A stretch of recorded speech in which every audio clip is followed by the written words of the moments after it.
forget and not even tinker or touch some of these issues? It's like an ethical attitude, because I don't know if you are teaching foreign policy. The first thing where you, after talking about definition and other things, you want to see what are the objectives, what are the elements, what are the principles that dictate a nation's foreign policy. And then you are teaching your students at this level, 2013 going to 2014, several years after the end of the Cold War, several years after the liberation of South Africa, you are still talking of those two principles, non-alignment. So in any case, what do you want to explain about non-alignment when the Cold War has ended? But Doctor, are we the only non-aligned nation? Are we? The only non-aligned nation. Others are adjusted. Possibly those who have not adjusted are also African countries. But reasonable nations have adjusted. Why? Because it doesn't make any sense again. And that's why, you see, we keep doing this, we keep going here and there. You know, at the time of Yaradua, what we had was citizens' diplomacy. For God's sake, why do you have to emphasize citizens' diplomacy in foreign policy? It is assumed that foreign policy of any nation takes care of the citizens. And paradoxically, a nation or a government that emphasized citizens' diplomacy now abandoned the citizens that were captured in Somalia waters, in the Somalia coast in 2009. They were there for almost 10 months or 11 months. Meanwhile, the Americans, the same scenario played out itself when some Americans were also captured. In less than 24 hours, the American government moved their warship from the Mediterranean down to the Somali coast. And they rescued the man who volunteered, that's the captain of the ship, who volunteered himself, Richard. They rescued him. And not only that, he was celebrated in US, and he met personally, he was allowed, he met Obama. He went to the White House, had personal invitation to meet with the president. But in our own case, it took almost 10 months, not 24 hours or 48 hours. It took almost 10 months. And that's within the continent. That's Somalia. That's Somalia. So it took us 10 months. It took the intervention of the Senate. And the senators were they were angry, so angry with the then Foreign Affairs Minister, Ojomadweke. Look, what is the point? Is it that we don't have warships? Is it that we can't fight? Is it that, what is this? Why should our own citizens be there for 10 months? And at the end of the day, through intervention of payment, they had to pay. And this was the ransom they were asking for, about $1 million or $2 million. Is this part of the reason why you say our policy is individual driven? Sure. Because now we don't hear of citizens' diplomacy again. But it's spelled out in that policy document that, look, the welfare of Nigerian citizens, both home and abroad. That's what should be of paramount interest to Nigeria. That's how it should be. But don't forget, these people, the Nigerians we are talking about, if you are still talking about the wealth and maybe economic development or economic interest of the citizens, these citizens were doing business, legitimate business. The same kind of business that the Maersk, because the Maersk is a private shipping line. So those who were captured, the Americans that were captured too, in any case, the man volunteered. He said, let them release the other Americans. So the captain volunteered himself. They were doing their private business too. So it was not, there was no government something there. They were not on official assignment. They were doing business. But the American government reacted and responded positively and decisively to the kind of to its own citizens' predicament. But we failed to react, and we were the people who are emphasizing at that particular time citizens' diplomacy for 10 months. Now let's also take a look at our relationship with a host of other countries.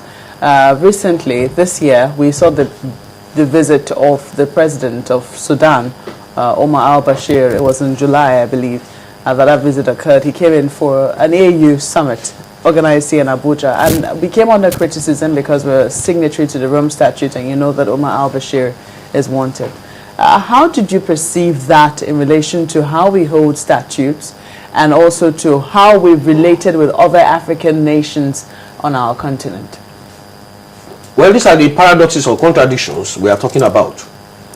Before you sign any agreement or before you sign any MOU with any organization, Because as that is part of what we are, that is part of the multilateral relations we are talking about. As a member of organizations, of certain organizations, either at the sub-regional level or the regional level or the global level, you are expected to be committed to whatever statutes, whatever agreement you have signed. But again, playing the big brother in Africa now, it will be very difficult for us, considering the fact that Omar Bashir had already visited a particular country, forgotten the name of the country now, and nothing happened. You know, he was not arrested. You understand? But Nigeria did not want to betray another African state. Is that the way to come across? Betrayal? Obviously, because I've forgotten whether it was an African country or whether it was a European country. I'm sure it's an African country. You understand? So if he was not arrested in that particular country, why should he be arrested in Nigeria? Nigeria playing the big brother role, saying that he's the giant of Africa. So possibly that was the factor that made Nigeria not to arrest Omar Bashir at that particular time.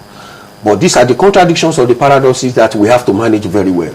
Your commitment to multilateral agreements and your commitment and the Afrocentric thing we are talking about, you have to be able to draw, to make distinctions between, well, because now to the international community, you have acted irresponsibly because they value or they place much value on you showing some kind of commitment, high degree of commitment to whatever agreements you have signed. It's not like Africa where you can just, you give somebody contract or you give somebody, you sign an agreement and then you cancel it instantly. No. So they are looking at such things, you know, because it determines what kind of relationship they will have with you, what kind of value they will share. But yes, you can say that Omar Bashir thing was not, does not enjoy international popularity. You know, sometimes when you see the Americans pursuing a particular case, you know, very, very vehemently like that, you want to pretend, you want to believe that, well, they have used their power or instruments of their preponderant dominance to be able to say, let us punish this person. So Nigeria possibly did not believe that it was a very popular thing internationally. Hence, they decided that, well, look, we are not going to betray our own brother in order to satisfy the Americans. Well, how do you perceive, sorry, Chairman, but how do you perceive the ICC? Do you really believe that it is haunting African nations alone? No, I don't think so. I have read some of their, cases, and I believe that they have been very, very, fair. They have been very, very fair. The major problem is the fact that African leaders tend to engage in so many atrocities, and they engage in so many violations of treaties, of behaviors, and they have all sorts of fundamental human rights violations.